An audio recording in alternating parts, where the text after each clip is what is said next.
Hey tout le monde. Comme j'ai pu vous l'indiquer dans la précédente vidéo, j'ai fait une sélection des projets que j'ai cousus entre, on va dire, mars-avril jusqu'à fin août.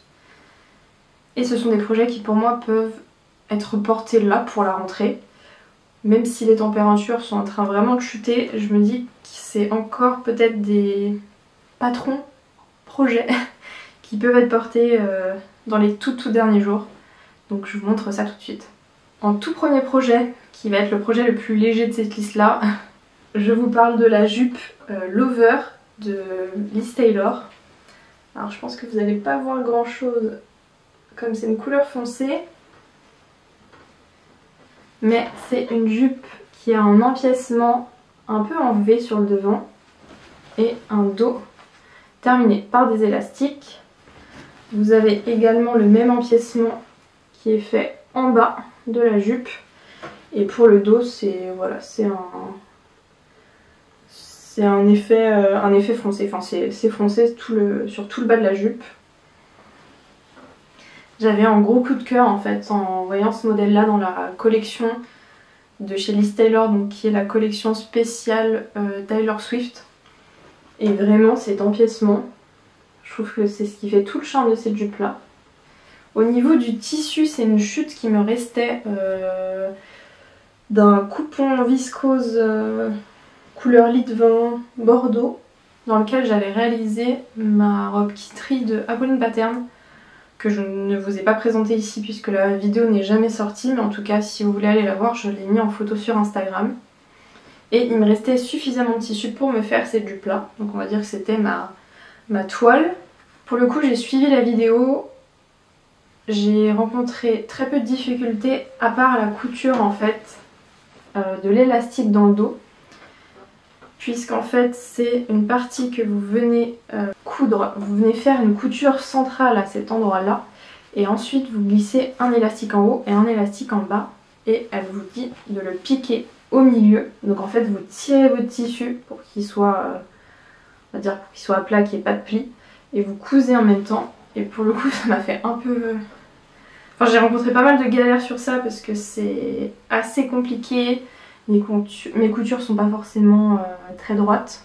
Après ça fait effet smoke, donc ça se voit pas non plus, ça se voit pas trop non plus que c'est pas droit. Mais il faut avoir de la force, il faut vraiment réussir à tirer. Alors peut-être que mon élastique a pas beaucoup d'élasticité, donc si vous êtes sur un modèle qui se tire plus, c'est peut-être plus simple. Mais hormis ça, aucune difficulté rencontrée, et je me suis aperçue en la lavant et en la repassant pour cette vidéo là. D'ailleurs vous voyez déjà qu'elle commence à se froisser, c'est une viscose qui se froisse beaucoup. Et pour juste vous dire sur cette viscose là, alors je sais plus où est-ce que c'est, mais lorsque je l'ai reçue, peut-être que vous allez voir, et ben lorsque j'ai reçu il y avait des traces blanches et elles ne s'en vont pas. Donc j'ai des traces blanches un peu partout sur ce tissu là, ça fait vraiment pas propre. Et sur ma Kittery pareil, je trouve que ça fait pas un rendu super clean. Et oui, et je vous disais au moment du repassage, je viens de m'apercevoir que lorsque j'ai surfilé le bas de ma jupe, et ben je l'ai prise avec la couture, donc ça me fait un joli pli très moche à cet endroit là. Donc si je vous montre à l'intérieur, vous voyez j'ai pris, voilà, c'est là que je me suis un petit peu trompée, donc à voir si je peux pas tout découdre et tout surjeter, mais j'ai peur d'avoir des trous. Alors que pourtant je l'ai porté déjà plusieurs fois et je viens seulement de me rendre compte, donc c'est que c'est pas... Avec les fronces ça se voit pas non plus tellement, donc je vais essayer quand même de la reprendre. Et une fois que j'ai fini cette version là, j'ai enchaîné dans le tissu Lover, pareil de Liz Taylor, et dans lequel elle a réalisé cette jupe là. Et quand je l'ai vue, je savais qu'il me fallait ce modèle. Donc là j'ai fait aucune modification, j'ai suivi comme ce que j'avais fait pour la jupe violette, et j'ai un peu mieux réussi. Vous voyez l'empiècement sur le devant, il est beaucoup mieux réussi que sur la violette, J'ai plus pris mon temps de bien cranter de cranter l'arrondi pour vraiment avoir cet effet pointe. Ah si, quand même, modification importante, comme le tissu est un peu transparent, j'ai suivi les explications de la vidéo qui vous donne toutes les infos pour pouvoir doubler ces dupes-là. Donc en fait, vous faites exactement les mêmes étapes pour vos doublures que pour votre jupe, sauf qu'au lieu de la couper, vous voyez, avec un effet un peu remonté, et bah vous venez la couper droite. Donc voilà, moi je l'ai doublée avec un voile de coton blanc, et c'est parfait. J'ai peut-être un peu mieux maîtrisé la couture des élastiques. Je sais pas s'il y a une grande différence. Et aussi pour la pièce du devant, en fait, pour qu'elle soit... pour qu'elle ne bouge pas, vous devez thermocoller la pièce intérieure et ensuite vous devez poser du...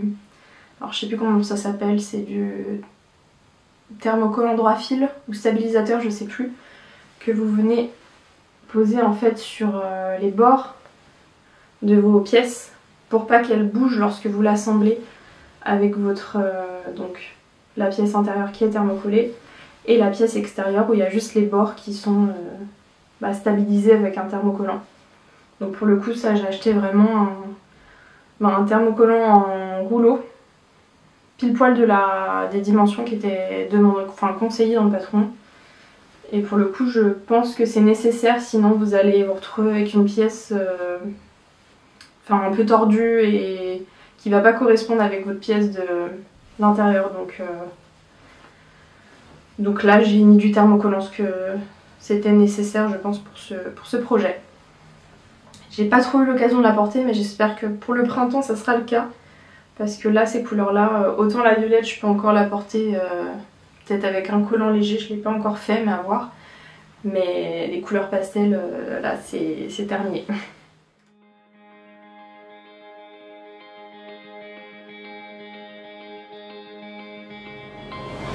I'm getting chills when they tell me you're not yourself. Trying to move, but it's hard, I'm out of breath.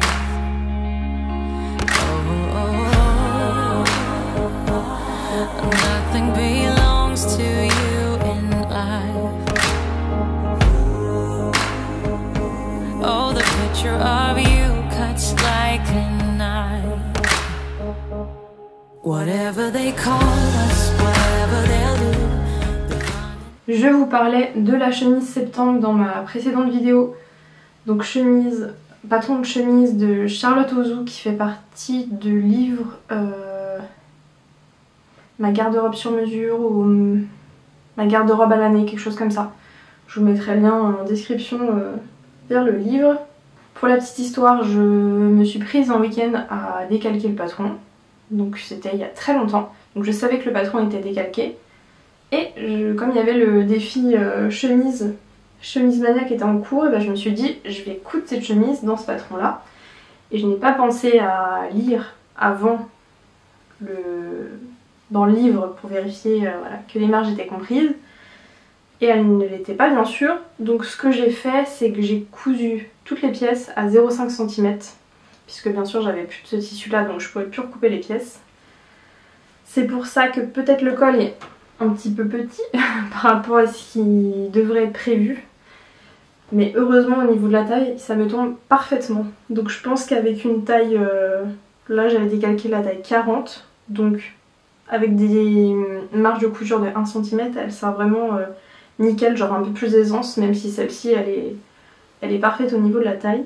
C'est pas ma première chemise, donc j'ai un peu l'habitude avec la pose des cols, des pattes de boutonnage. Et il y a juste au niveau des poignets, donc vous avez des fentes indéchirables. Je suis pas sûre d'avoir fait les plis dans le bon sens. Je suis pas sûre, je suis pas convaincue là par ce que j'ai fait. Parce que j'ai l'impression qu'une fois que c'est fermé, vous voyez la fente a tendance à revenir sur l'endroit alors qu'elle devrait être plutôt à l'envers, enfin à l'intérieur du tissu. mais honnêtement ça me dérange pas. Je l'ai déjà porté là quand je suis partie en Écosse sur un jean. Ça a vraiment rendu super beau, donc je suis très contente de ce modèle. Il est sûr et certain que je le referai, mais cette fois avec les marges de couture prévues de 1 cm. Pour le tissu, c'est un Lindiscos Dress & Soften que j'ai depuis très longtemps. Je le trouve très beau, par contre je sais pas si vous verrez, mais il y a déjà des petits fils tirés. Donc ça, peut-être que c'est moi ou alors c'est le tissu qui est assez fragile, je ne sais pas. Mais en tout cas, c'est super agréable à porter et j'aime beaucoup cette chemise.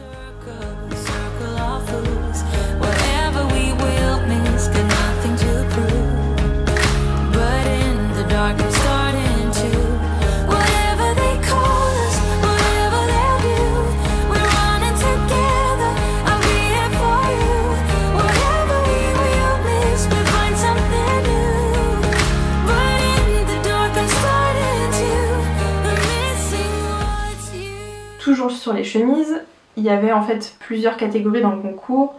Une chemise à faire un motif, une chemise en rayures je crois, et une autre pour les chemises unies.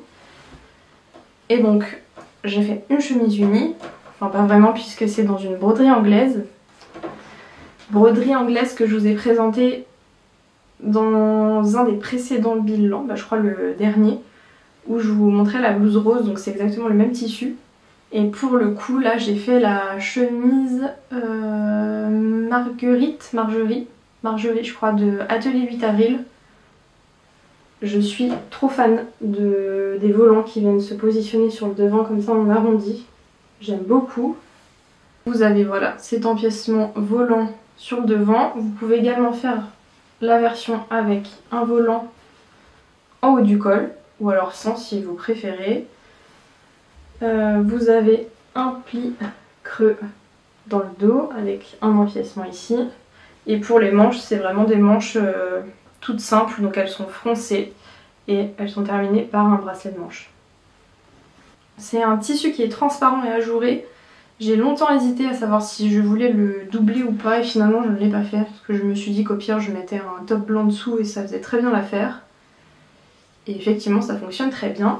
Et au niveau des boutons, j'ai utilisé des boutons un peu nacrés avec un contour doré. Et je trouve que ça va parfaitement avec. J'adore cette chemise. Je l'ai portée avec mon Perséphone dans le bleu canard. Pareil que vous avez vu dans les précédents bilans et je trouve que ça se marie parfaitement. Pour la mi-saison, c'est vraiment le patron parfait parce qu'elle est ni trop chaude ni trop froide. Donc à porter sous une veste, c'est vraiment l'idéal. Après, vous voyez, avec les volants, c'est un peu difficile de rajouter un gilet par-dessus. C'est peut-être le seul défaut. Je crois qu'il me reste encore des petits fils de fronce là. Il faudra que je les retire parce qu'ils sont rouges. Et après, vous avez un ourlet simple arrondi sur le bas. Donc vraiment, j'aime beaucoup ce modèle-là. J'aimerais bien me la tenter en robe. Il y a Sartanelli qui l'a fait dans un coton de chez les Coupons Saint-Pierre que j'ai également dans les teintes vertes et elle l'a fait en bleu. Et elle est venue ensuite ceinturer en fait la version robe avec une ceinture et ça donne un effet vraiment très sympa. Donc peut-être pour l'hiver je verrai dans un lainage fin ou une popeline ou je sais pas. Mais j'aimerais beaucoup me tenter ce patron là dans une robe. Et je pense que j'ai fait le tour pour cette chemise. Ah non, chose que j'aurais pu vous dire, au niveau des poignées de manche et du col et des volants également. Non, les volants je les ai pas thermocollés. Ouais, il y a juste au niveau du col et des poignées de manche, je suis venue les entoiler avec un voile de coton blanc. Dès que je peux utiliser des chutes de coton, voile de coton, je le fais. Et je trouve que ça remplace très bien le thermocollant. Donc si vous n'avez pas de thermocollant en stock, je vous conseille de faire cette technique là. C'est vraiment bien et je suis en train de penser que je l'ai fait aussi sur la batte de boutonnage. Voilà.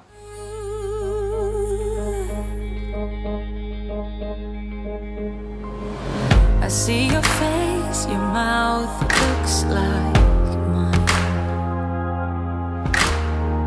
Pretend to dream surrounded by ghosts in white.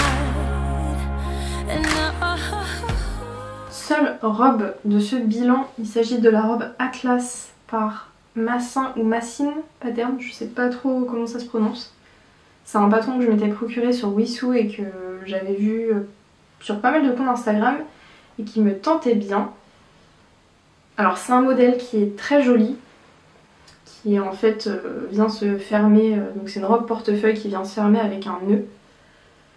En revanche, même si je trouve le rendu très joli, je la trouve pas du tout pratique parce que c'est une robe qui a des manches longues et qui est courte, donc je l'ai portée une fois cet été, donc j'étais un peu gênée parce qu'elle était courte et aussi j'avais très chaud puisqu'elle avait des manches longues. Donc peut-être que c'est une robe à faire plutôt avec des manches courtes ou alors à rallonger. Et pour le coup, comme j'ai vu qu'elle était très courte, j'ai essayé de faire un ourlet mouchoir qui était assez compliqué dans ce tissu là. Mais sinon, pour revenir sur la robe, sur le modèle, donc c'est une robe avec un col en haut qui vient se fermer avec un nœud présent sur chaque côté et ensuite qui a un bas un peu arrondi. De toute façon vous la verrez mieux lorsque je vous la montrerai portée. Et au niveau des poignets, et ben vous avez une fente indéchirable et des bracelets, enfin des poignées de manches qui viennent être terminés avec un bouton. Pour le tissu, c'est un tissu que j'avais pris chez les Coupons de Saint-Pierre que j'aimais beaucoup. Ils appelaient ça, je crois, viscose diopé. Donc elle est un petit peu satinée sur un bleu ciel. Alors, vous n'avez pas vraiment la bonne couleur, je pense, à l'écran. C'est vraiment un bleu... ouais, un bleu qui tire un peu sur le vert même. Que je trouve très joli. Par contre, vraiment, je transpire à balles dedans. Lorsqu'il fait 30 degrés, mettre une robe avec des manches longues dans ce tissu-là, c'était pas la meilleure idée. Donc éventuellement, peut-être que je pourrais les couper et faire des manches avec un revers. Ça pourrait être très joli et je crois que je l'ai déjà vu chez d'autres comptes. Donc il faudrait que je regarde ça. Ah oui, mais j'ai oublié de vous dire, vous avez aussi une poche que vous pouvez rajouter. Donc moi, je l'ai mise. Elle est pas compliquée. Mais je vais vous montrer l'intérieur. Je trouve que les finitions sont pas géniales. Déjà premièrement, en fait pour que la robe ne s'ouvre pas, vous avez ce nœud que vous venez attacher de l'autre côté. Vous avez un autre lien prévu que vous venez attacher avec l'autre, comme ça votre robe, même si le nœud de devant se détache, elle est quand même fermée à l'intérieur. Donc c'est des liens que vous venez refermer, sauf que vous venez les coudre à la marque de couture intérieure, mais le bord est laissé franc comme ça. Donc je me suis dit en fait que j'aurais tout simplement dû le fermer comme celui-là et le coudre pour éviter d'avoir ce tissu non terminé. Ça, c'est vraiment quelque chose que je supporte pas. Et pour le coup, lorsque je l'ai cousu, je me suis dit ça va être fini autrement, et pas du tout. Pour le grand nœud ici, en fait on vous dit de venir le coudre le plus loin possible, puisque après il vient être recousu. Alors c'est un peu compliqué à expliquer, mais en fait vous pouvez pas vraiment terminer au bout le tissu, mais en même temps comme c'est à l'intérieur et que vous avez ensuite la couture de cette partie là, c'est pas gênant, donc ça c'est bien pensé. En revanche, pour l'autre partie, donc il faut que je le retrouve, donc vous avez l'autre nœud, celui-là il est cousu, donc il est pris en fait en sandwich entre le dos et le devant, mais comme vous avez cette partie-là qui vient se rabattre, le haut se termine donc avant la partie basse. Et au niveau des finitions pour l'intérieur, on vous dit de rabattre sur 1 cm celui-là, ce petit haut-là, et une nouvelle fois 1 cm, vous venez coudre. Sauf qu'ici, bah, vous voyez le bout, il est pareil, il est laissé libre.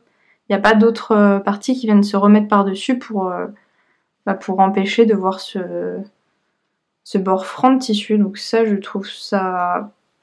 Je sais pas, c'est très bizarre comme finition. Et ensuite, bah, toutes les pièces sont surjetées, donc le bas, le haut et les manches. J'ai énormément galéré avec le tissu. Et j'ai tellement galéré qu'à la fin, je me suis dit, j'en peux plus. Donc j'ai dû recoudre plusieurs fois le col, mais c'est vraiment moche, hein. Les finitions sont vraiment très moches et là pour le coup c'est de ma faute. Donc j'ai tellement mal pris que voilà, c'est pas régulier. Et le pire, je crois que c'est les manches, il y en a une. Je me suis énervée dessus, donc logiquement on n'aurait pas dû voir de couture ici. Tout aurait dû être fait dans le sillon. Sauf que si vous regardez ici, bah je l'ai fait dans le sillon, mais ça prend pas le haut de la manche. Donc ça fait vraiment des coutures, des finitions très moches. Voilà. Je sais pas trop ce que je vais faire de cette robe là. Je suis un petit peu indécise. Soit j'essaye de la reprendre et je coupe les manches pour en faire des manches courtes et essayer de la porter l'été. Ou alors je vois dans mon entourage éventuellement si quelqu'un serait intéressé pour ce modèle là que je trouve très joli, hein, mais pas pratique et pas très bien fini. Donc voilà pour la robe Atlas.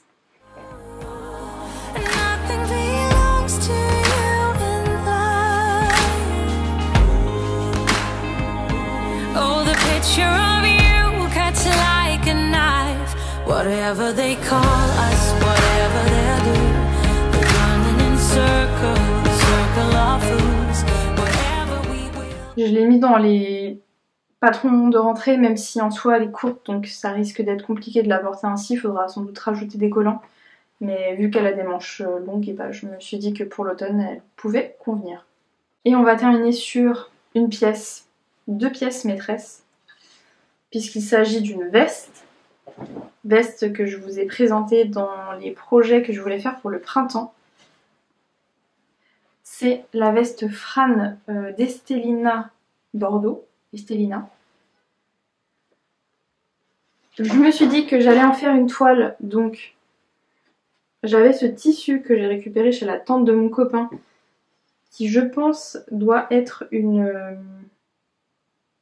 un par-dessus de lit ou une couverture. Je vous le rapproche un peu plus. Voilà, c'est un motif un peu... Enfin, c'est une matière un peu par-dessus de lit, ouais, je trouve. Ça fait penser à ça. Et vous avez des motifs palmiers dedans, sur une teinte un peu plus foncée. J'aime beaucoup le tissu. Pour la petite histoire, j'ai eu un nœud VJF il n'y a pas longtemps. Et j'avais posé cette veste-là dans l'appartement. Et une des filles pensait qu'il s'agissait d'une couverture, donc... Je pense que le tissu devait vraiment faire couverture, office de couverture avant. Il y a des morceaux de popcorn sur cette veste, c'est magique. Je l'ai mise pour le cinéma, donc voilà. Au moins vous savez que je la porte. Mais je l'aime beaucoup, j'avais pas de veste blanche et je trouve le modèle très sympa. Au niveau de la doublure, j'ai acheté ce coton chez Ma Petite Mercerie. Je trouve le coton superbe. Vraiment, il est superbe et j'ai presque regretté de ne pas en avoir pris plus pour me faire une chemise. Donc c'est un coton avec des tigres dedans. Il est super beau. Et pour la doublure des manches, j'ai pris la chute de tencel, coupre tencel que j'avais utilisé pour mon manteau... pour le manteau de Atelier Scamit Flo, le manteau Flo d'Atelier Scamit. Pour revenir au modèle, c'est une veste avec un col tailleur, des fausses poches sur le devant, dans lequel j'ai réalisé la doublure dans le même tissu que le tissu intérieur. Vous avez 2 plis sous les poches, qui d'ailleurs je pense doivent être apparents. Je pense que j'ai dû les faire à l'envers, mais j'aime bien aussi comme ça. Bien sûr, c'est une veste avec des poches que j'ai réalisées dans le même tissu. Et vous avez un empiècement d'eau juste ici que je suis venue surpiquer comme conseillé par le patron. Vous avez d'ailleurs pour le patron une version grande ou petite. Donc moi j'ai pris la version grande parce que je crois que petite c'est pour celles qui font moins d'1m60 ou 65 et version grande pour celles qui mesurent au-dessus d'1m60. J'ai rencontré aucune difficulté, il y a juste au niveau du bas, j'ai pas compris et je pense que j'aurais dû prendre la méthode du manteau flow qui est la même en fait. Je sais pas si vous allez voir, mais j'ai un décalage. En fait, vous voyez, il se rabat pas exactement comme il faudrait. Donc je pense que j'ai pas du coup... Enfin, il y a quelque chose que j'ai pas dû comprendre. Et en plus, j'ai une petite ouverture juste là, où je peux aller à l'intérieur de la veste. Donc voilà, à part ça, j'ai pas eu de difficulté. C'est une veste qui tient très chaud et je l'aime beaucoup. Et donc je l'ai faite dans ce tissu là puisque c'était ma toile pour la réaliser dans le tissu final qui est un tissu relique, mais vraiment relique de mon stock. Donc je l'ai fait dans ce velours côtelé avec des broderies, qui est un velours qui est assez connu, hein, qui était proposé chez Pretty Mercerie, que j'aime beaucoup. Je savais pas trop ce que je voulais en faire, soit une jupe, soit une robe, et finalement j'avais 1m60 et c'est exactement ce qu'il faut pour cette veste là, donc je l'ai fait dans la veste Fran et je suis absolument pas déçue. Il m'a accompagnée en Écosse, c'était parfait parce que il faisait quand même super froid même au mois de juin et je l'aime beaucoup. Donc j'ai fait exactement la même chose que pour la veste blanche. Il y a juste, comme je vous ai dit, sur le devant vous allez voir, je pense que le patron prévoit en fait de faire des coutures vraiment apparentes et pas cachées comme la version blanche. Donc à part ça, je n'ai rien changé. Si sur les deux versions, j'ai pas fait les surpiqûres au niveau des manches. Elle vous dit en fait de piquer dans le sillon. Je sais plus si elle vous dit de faire une couture à la main ou une couture à la machine, et moi je l'ai pas fait parce que les manches tiennent bien comme ça. Au niveau de la doublure, j'ai utilisé un coton toile de Jouy, pareil que j'avais pris chez... Là pour le coup c'est ma petite mercerie que j'ai depuis très longtemps et je trouvais que ça allait bien avec le bleu nuit. Et pour les manches c'est un reste de viscose bleu marine pour voilà, que ça glisse plus facilement lorsque j'insère cette veste là. Pour le bas, est-ce que j'ai eu le même problème? Non, vous voyez là je crois que j'ai suivi la version flow, donc ça tombe très bien. Pour la taille, je sais plus si je vous l'ai dit, mais j'ai fait une taille 40. Elle est un peu oversize, mais je pense que c'est le rendu qui veut ça. Et contrairement à l'autre, j'ai mis des boutons. Donc ça, c'est des gros boutons que j'avais en stock. Et j'en avais pile poil 6. Et je trouve qu'ils vont trop bien dessus. Donc j'ai mis aussi les boutons sur les poches. Je pense que c'est la pièce que je préfère de tout ce que j'ai pu coudre là dernièrement. Même en ce début d'année, je pense que c'est une des pièces, mes pièces favorites. Donc j'ai hâte de la porter là pour l'automne. Ça va être parfait pour la mi-saison. Et je pense que je vous ai tout dit. Donc je vous mettrai de toute façon des plans portés de tous les vêtements que j'ai pu vous présenter ici.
Voilà pour ce bilan rentrée, j'ai quand même pas mal parlé, je pense que cette vidéo va encore dépasser les 30 minutes alors que je voulais faire un peu plus rapide.